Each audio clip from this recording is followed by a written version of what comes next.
ሰላም ጤና ይስጥልኝ እንዴት ናችሁ? በአዲስ ቪዲዮ መጥተናል በአዲስ ቻናል። በዚህ ቻናል ላይ የተለያዩ ነገሮችን የምንማማርበት ይሆናል።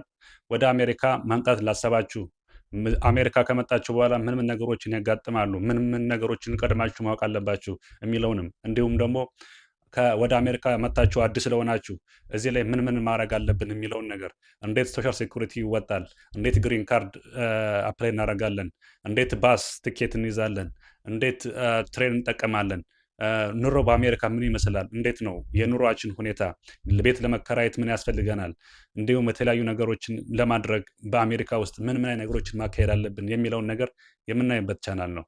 በተጨማሪም እንዲሁም አንዳንድ ነገሮችን ከተማ ውስጥ ያሉ ነገሮችን፣ ምሳሌ እኔ የምኖርበት በቺካጎ ከተማ ነው።